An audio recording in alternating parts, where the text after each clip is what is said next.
I don't want you to come to my house. I don't like people. I like my house. I don't like people coming to my house. I want to be alone. But currently, there's nothing stopping someone like you just opening up my door, standing around in my living room, and if I see you, then I have to press shift a few times. I have to say something nice in the chat. I mean, it's a whole ordeal, and I don't want to deal with it. I want you to get out. In fact, I don't even want you to get out. I don't want you to come in. So I think that means I need to build up some defenses, and these little things right here are going to come in very handy. These are the Sculk sensors, which were announced for Minecraft 1.17, the Caves and Cliffs update, and thanks to Opposec, we now have them installed in Minecraft 1.16 because he has made a mod. And I'll put it down in the description because it's fantastic. So, let's get to work, shall we? And I'm going to start things off with a bit of a crazy discovery. So, I was trying to think of things that only make noise when you're near to them, and a beacon beam was one of the things that I came up with. So, I built that, and that sort of worked, but the range wasn't very far. But then I realised things in Minecraft only make noise when you're a certain distance away from them. So, for example, here I have a redstone clock that is near to a note block, and that note block is only going to output sound if I'm nearby. So the Sculk sensor is only going to detect sound if I'm within this radius of it. I mean, look at that for a proximity detector. This is ridiculous. And so overpowered, but really useful for my safe house. My voice went very high then. I need to regain my manliness a little bit. So here's what I'm thinking. I'm installing a ring of note blocks, 48 blocks above my base, which is the range of a note block, so that when I'm in my base, these things aren't going to be detecting me. They're not going to be playing sounds. But if someone flies in and attempts to attack my base from above, then they're going to be picked up by these note blocks. This is exactly what I wanted to see. So currently I'm standing in my base. I can do my thing. I can jump and it doesn't activate anything. But as soon as I even remotely go higher, that redstone lamp has switched on, and that means that we can actually start activating traps, even if someone's on my roof. That is wild. I mean, this definitely feels like a slightly broken game mechanic. I don't know if this is going to be in Minecraft 1.17, the official release, but I am going to make use of it while I can. Thankfully, I've incorporated an off switch into this design, so we don't have to listen to that thumping bass any longer.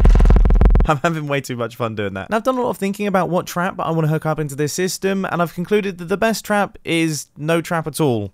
You see, the player could be anywhere within a 100 block sphere of the top of my base.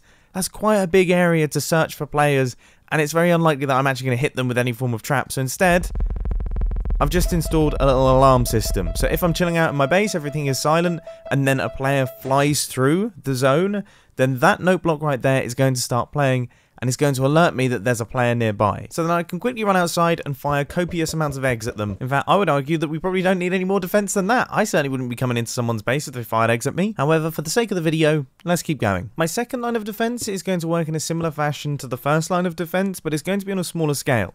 So things like droppers and pistons can be heard from 16 blocks away, which means that now we can create a second alarm system that is of a smaller radius and thus can be more lethal. So whereas that massive one will be like the alerting system, this will be the one where things start firing and traps start occurring.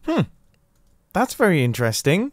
So it turns out droppers can be heard from way further away than I ever imagined. Pistons, on the other hand, work perfectly for this sort of design. That is exactly what I wanted.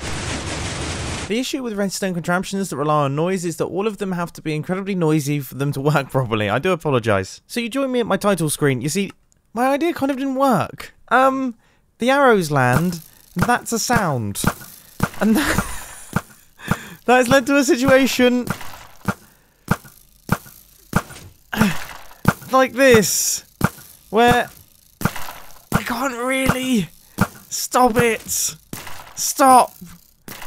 Oh goodness me, this is not a good situation. This is not what I imagined. And now I'm creating more entities by destroying stuff. I should probably back up this world, shouldn't I? So instead of using arrows, which fall, it's probably best that I use fire charges. And I kind of don't want to set fire to the entire area around the base.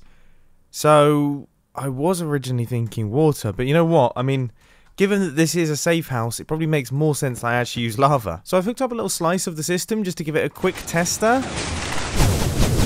And that is working about how I imagined it would. It's so ridiculous. Can you imagine?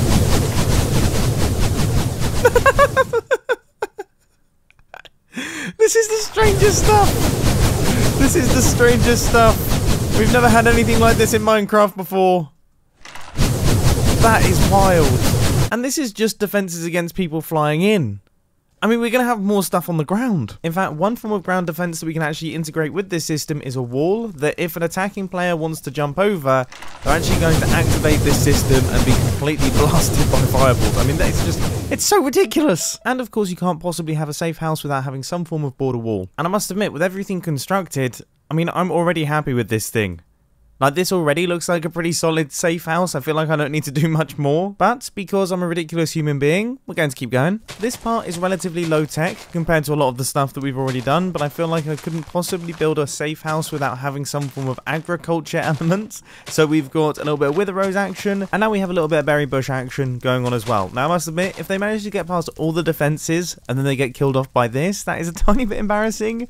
But I suppose it does help. Now, one thing that I thought was lacking with our fly-in division is the fact that although we have this wall of fire, once you get past that, there isn't really that many defenses. And if you land on the roof, you're not going to be hit by anything. So that's where these guys come in. I've created a system using a lot of wool occlusion that should allow us to spawn some witches if you're stood on top of the roof. The big thing with Sculk sensors is that everything makes noise. So when one of these activates, it will activate a dispenser underneath, but then this Sculk sensor will hear that dispenser and spawn something, and then we could end up with a loop. So you kind of have to build systems like this that stop the noise from actually reaching the Sculk sensors. And I'm hoping that all of this should be, well, it looks good. The slideshow looks good. I might need to turn this system off quite quickly. I can't fly. Oh no! I haven't made a backup in a while! Guys! Well, this is where we're at. So, I just tried to light up the world, and it's been sat like this for around about 10 minutes. Oh no! I mean, that's a safe house, right? So whenever a player tries to attack the house, the whole world gets corrupted and destroyed and no one can play on it. If anything, it's the safest of safe houses. No one has created a house as safe as this. Is this really going to be how it ends? I mean, oh, I guess this is how it ends. I guess I should say thanks for watching. You know, Sculk sensors, they still have my vote. I still think they're cool. They're definitely going to be used for traps. In fact, I would say 99.9% of builds that involve Sculk sensors are going to be traps.